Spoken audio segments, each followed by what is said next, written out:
محسن داوړ وایي پاکستان وښوده چې نړیوالو بشري قوانینو ته درناوی نه لري. د پښتون ژغورنې غورځنګ مخکښ غړی او د پاکستاني پارلمان غړی محسن داوړ چې پرون د پاکستان له زندان آزاد شوی دی وایي د اولي وزیر نیول کېدل د پاکستان د ظالمانه سیاست څرګندونه کوي.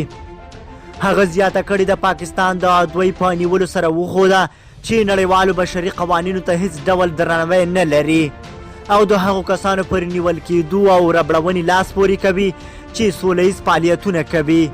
هغه پر خپل ټویټر لیکلی دی دوی له پخو حوصلو او نوې هوډ سره یو ځل بیا د خپلو خلکو د حقونو د غوښتنې ډګر ته داخلیږي او تر هغه وخته به خپلې مبارزې ته دوام ورکوي څو چې پر پښتنو روان ظلمونه ختم شوي نه وي.